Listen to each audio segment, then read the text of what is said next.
नमस्कार दोस्तों, आज हम बात करने जा रहे हैं एक बहुत ही गंभीर मुद्दे पर जो आपके और आपके बच्चों के भविष्य से जुड़ा हुआ है। डमी स्कूल और सीबीएसई द्वारा इन पर की जा रही सख्त कार्रवाई। साथ ही हम एक जेई टॉपर की रियल लाइफ घटना पर भी विचार करेंगे जिसने पूरे देश को सोचने पर मजबूर कर दिया कि क्या कोचिंग और डमी स्कूल की दौड़ में हम असली शिक्षा को खोते जा रहे हैं। डमी स्कूल होते क्या हैं?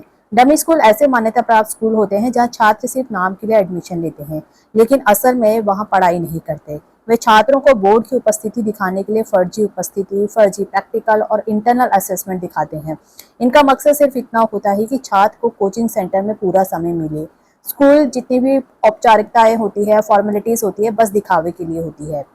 यानी ये स्कूल बोर्ड को सिर्फ एक नाम दिखाते हैं, लेकिन पढ़ाई और हाजिरी की असलियत कहीं और होती है। सीबीएसई का डमी स्कूलों पर रुख किया है। सीबीएसई ने स्पष्ट रूप से कहा है कि ऐसे स्कूल जो छात्रों को बिना पढ़ाए बिना केवल परीक्षा दिलाने के लिए रजिस्ट्रेशन करते हैं, वे बोर्ड के नियमों के खिलाफ हैं।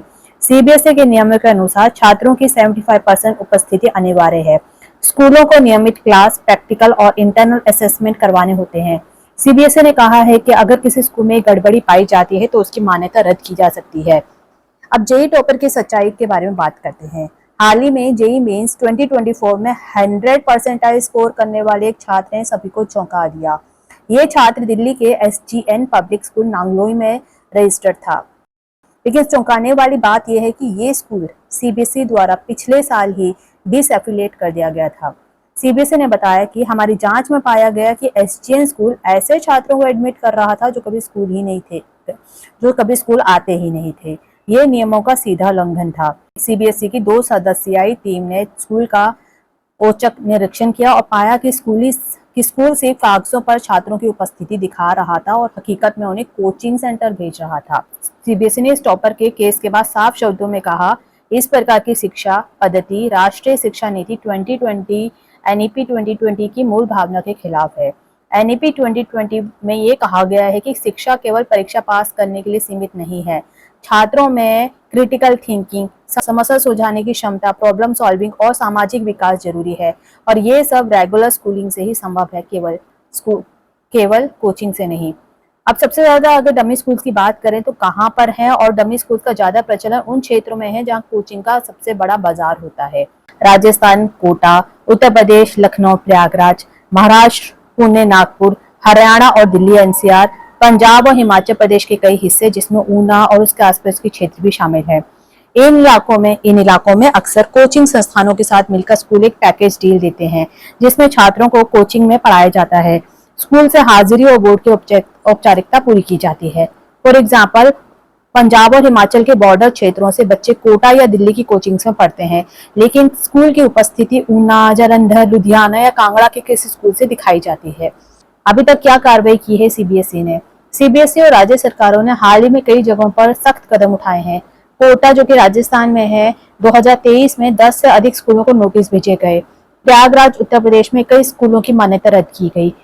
नागपुर और पुणे में फर्जी हाजिरी और फर्जी दस्तावेजों पर एफआईआर दर्ज हुई। बिहार, छात्रों को बोर्ड परीक्षा में बैठने से रोका गया। हरियाणा व पंजाब, शिक्षा बोर्ड ने कोचिंग सह संस्थानों पर जांच शुरू की।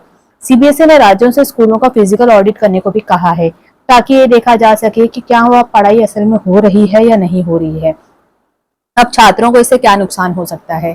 डमी स्कूल का शॉर्टकट आज फायदेमंद लग सकता है, लेकिन इसका लॉन्ग लास्टिंग असर बहुत ज्यादा खतरनाक है। पहला तो है कि बोर्ड परीक्षा से रोका जा सकता है। फर्जी दस्तावेज के कारण कॉलेज एडमिशन में दिक्कत हो सकती है। तीसरा, परीक्षा के समय मानसिक दबाव और शर्मिंदगी हो सकती है। चौथा, ओवरऑल विकास और प्रैक्टिकल नॉलेज से वंचित हो सकता है बच्चा। फिर पांचवा, भविष्य में पुलिस कानूनी कार्रवाई की संभावना ज्यादा होती है। तो माता पिता के लिए चेतावनी है कि अगर आप सोचते हैं कि डमी स्कूल से आपका बच्चा कोचिंग में फोकस करेगा और आसानी से जेईई या नीट निकाल लेगा, तो जरा रुकिए। सीबीएसई के नियमों के अनुसार छात्र के नियमित क्लास में उपस्थित रहना जरूरी है। स्कूलों को हर महीने हाजिरी अपलोड करनी होती है। प्रैक्टिकल और इंटरनल असेसमेंट बोर्ड द्वारा वेरीफाई किए जाते हैं। अगर कोई गड़बड़ी पाई गई तो न सिर्फ स्कूल की मान्यता जाएगी बल्कि छात्र की परीक्षा भी रद्द हो सकती है। सीबीएसई ने 2024 के नोटिस में साफ कहा है, डमी स्कूल और ऐसे फर्जी नामांकन बोर्ड की छवि को नुकसान पहुंचा रहे हैं। अब ऐसे स्कूलों की जांच की जाएगी और दोषी पाए जाने पर कड़ी कार्रवाई की जाएगी। सीबीएसई ने राज्यों को निर्देश दिया है कि स्कूलों के फिजिकल इंस्पेक्शन के साथ साथ छात्रों की क्लास हाजिरी और टीचिंग रिकॉर्ड भी देखा जाए। डमी स्कूल एक शॉर्टकट है जो दिखता तो आसान है, लेकिन बच्चों के भविष्य को गंभीर खतरे में डाल सकता है। अगर आप कोटा, दिल्ली, पंजाब क्षेत्रों में रहते हैं या किसी कोचिंग या स्कूल से इस तरह के पैकेज का प्रस्ताव आपको मिला है तो सावधान रहे। तो दोस्तों, उम्मीद है कि आपको जानकारी महत्वपूर्ण लगी होगी।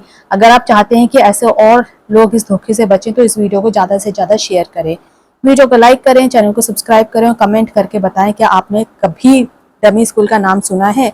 वीडियो को आपने एंड तक देखा, इसके लिए थैंक्स फॉर वॉचिंग।